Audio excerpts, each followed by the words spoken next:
This is a stimulus update and daily news report. Got some major update to share with you. New $1,657 stimulus checks are heading to certain Americans very soon, and over $1 billion has been sent to inmates in stimulus money. The IRS just admitted that, and 6 weeks until the Social Security increase announcement will be announced. President Biden made a big speech in Pittsburgh. I'll play you a video clip of what he said there, and I'll give you some other important updates as well. Hope you're having a terrific Tuesday. If you appreciate the fact-based, fast-paced updates, hit the like button down below. So I want to get your opinion on this. Prison inmates received more than $1 billion in COVID stimulus checks, IRS admits. Is that okay? Should prisoners be able to receive stimulus checks? Did they do the crime and then they're doing their time, so therefore they deserve it, or they do not deserve it? Let me know your thoughts on that. So over 1.1 million stimulus checks totaling over $1.3 billion were sent out to incarcerated people across the United States, according to the IRS.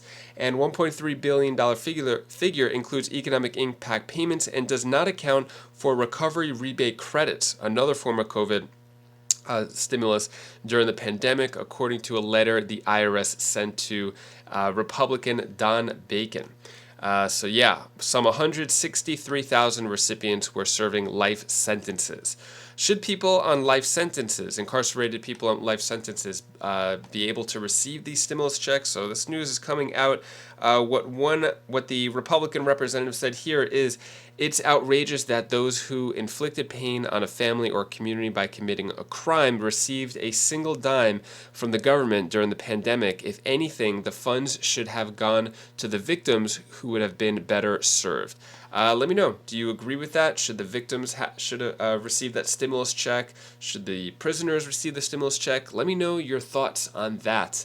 And then when it comes to other stimulus checks going out, Stimulus Update 2022, one-time checks worth up to $1,657 to be sent out in Pennsylvania soon. So this is coming from, this is a bonus property tax or rent rebate.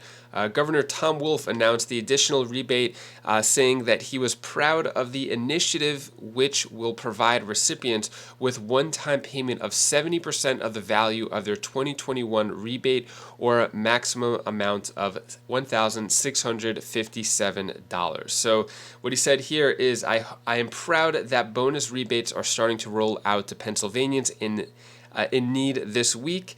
He said, for older adults in particular, many of whom are on fixed income, a bonus property tax rent rebate program rebate this year will be a game changer. These bonus rebates will help older adults and Pennsylvanians with disabilities to stay in their homes. Let me know your thoughts on this. Is this a good idea? Should this be rolled out in different states? Looks like it's targeting mainly older, older adults and disabilities. Should there be a federal program that helps out older adults and people with disabilities like SSDI? Should this be rolled out on a federal level as well? Well, there is still money, federal stimulus money, that can be used. Excuse me. Wow, my voice. Sorry about that. There could still be stimulus money. There's actually a lot of stimulus money. I think $700 billion at this point of stimulus money that could be rolled out for programs just like this on a federal level, but not being used yet. And in terms of President Biden, Labor Day 2022, President Biden delivers speech at Union Hall during Pittsburgh visit. So he actually went to a few different places on Labor Day. I guess if you have a plane, you could do that. But yeah, what he did here is he spoke. Well, I'm going to let you hear this. Take a look, short clip of President Biden speaking there. The fact is that I think there are periods in history where we reach certain inflection points, where everything is going to come after is going to change what's been before for the next generation. And we're in one of those points. It happens every 6 or 8 generations. Things are changing. They're changing rapidly. You see everything from what's happening in Europe and India, from Russia, China. Things are changing. And the United States has to regain its footing and remember who we are. And so one of the things that I concluded was that, those inflection points are the places where you look back 2, 5, 10 years later and realize it's not what it was before. It's either better or worse than it was before. Not the same. You're not going to go back to the same. And I'm absolutely convinced, and I mean this, no one's ever doubt I mean what I say. The problem is I sometimes say all that I mean. And, but all kidding aside, one of the things that was clear to me is that this new group headed by the former president, the former defeated president, we found ourselves in a situation where we were either going to look forward or look backwards. And it's clear which way he wants to look. It's clear which way the new MAGA Republicans are. They're extreme. And democracy is really at stake. You can't be a democracy when you support violence, when you don't like the outcome of the election. You can't call yourself a democracy when you don't, in fact, count the votes that people legitimately cast and count that as who you are. You can't be a democracy and call yourself one if you continue to do what they're doing. And so, folks, look, we have a choice. When Trump and the MAGA Republicans made their choice. We can choose to build a better America, or we can continue down this sliding path of oblivion to where we don't want to go. What are your thoughts on President Biden's speech? Do you agree, disagree? So it looks like President Biden sort of getting into campaign mode here. Is this a good thing, bad thing? Should he just focus more on what's going on now and the relief he's providing or will provide? Let me know your thoughts on that. Big Social Security announcement. So 6 weeks until your Social Security increase is announced. Here's what to expect. So the big COLA announcement for 2023 is going to be announced in mid-October. While the COLA probably won't be as high as some have predicted, retirees should still receive a huge increase.